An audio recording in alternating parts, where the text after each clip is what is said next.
नमस्कार मित्रांनो, मी तुमचा मित्र साहिल सोनवणे तुमच्या सगळ्यांचं स्वागत करतो सोनवणेज स्टोरीलँड या माझ्या यूट्यूब चॅनलवर. चला तर ऐकूया आजची गोष्ट. ही गोष्ट आहे एका शेठजीची. शेठजीला पशुपक्षी पाळण्याचा भरपूर नाद असतो.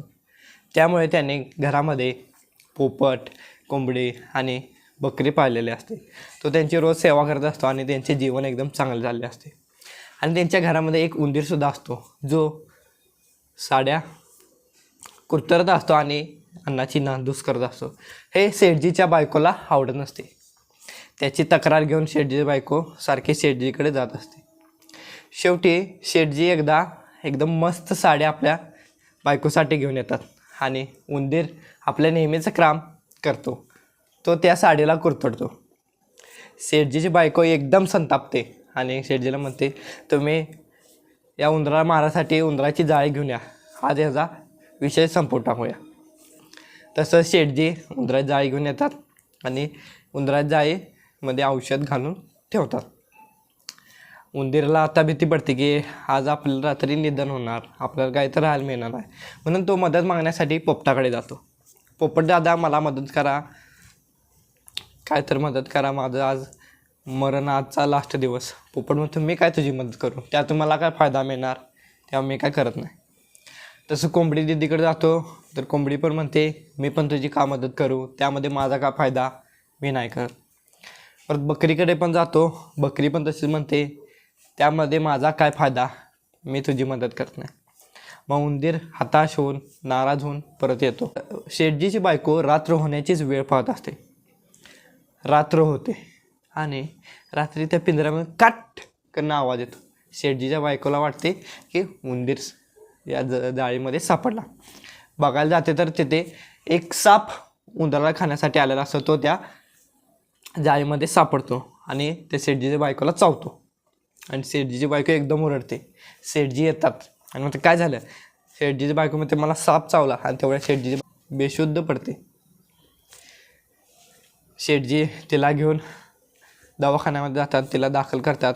डॉक्टर येतात, तिची तपासणी करतात आणि म्हणतात, हा साप भरपूर विषारी होता. त्यामुळे शेठजीच्या बायकोला आता बघूया काय होते. यावर एकच उपाय आहे की तुमच्या बायकोला पोपटाचे सूप पाजले पाहिजे, तरच हे विष निघून जाईल आणि तुमची बायको स्वस्थ होईल. मग शेठजी विचार करू लागतात की आता पोपटाचा सूप कुठनं आणायचा. नंतर त्यांच्या डोक्यामध्ये विचार होते की आपल्या घरामध्ये पोपट आहे, त्याचा सूप करून देऊया.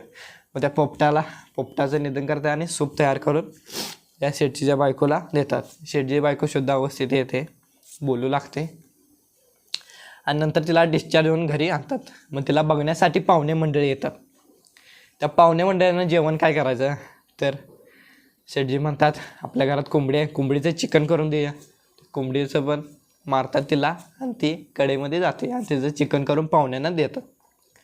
नंतर एकदम काही दिवसानंतर शेठजी बायको एकदम मस्त होते आणि शेठजी भरपूर खुश होतात आणि सगळ्यांना पार्टी देतात. पार्टीमध्ये काय द्यायचं जेवणाला, तर आपल्याकडे एक मोठं बकरं आहे, त्या बकऱ्याला कट करूया आणि त्याचं मटण देऊया असे विचार करतात.